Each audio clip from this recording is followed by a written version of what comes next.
алейкум достор. Мерс сүйүүчүлөр барбы туугандарына? Көрүңүзөрчү, Мерс өтө пушкасы келди туугандар. 211 двигатели. Караңыздарчы. Белый жемчуг туугандар.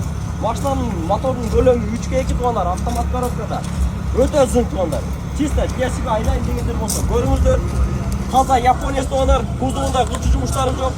Ушундай сонун дискаларда турат туугандар, өзүнө жарашкан. Кыргызстан номеринде экен, юридикалык жактан таза дос, карызы штаттар жок дейт туугандар. Номерлери сертификат.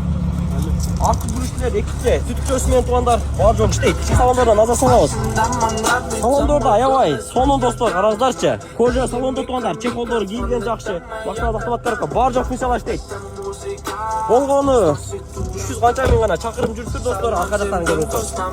Таза кенен, эвполтер төшөлгөн, комплектацияда жакшы туугандар, бар жок функциялар иштейт. Ош шаарынан көрөбүз машина, кимге кызык болсо туугандар. Баасы айта турган болсок 11 000 AQSh доллар.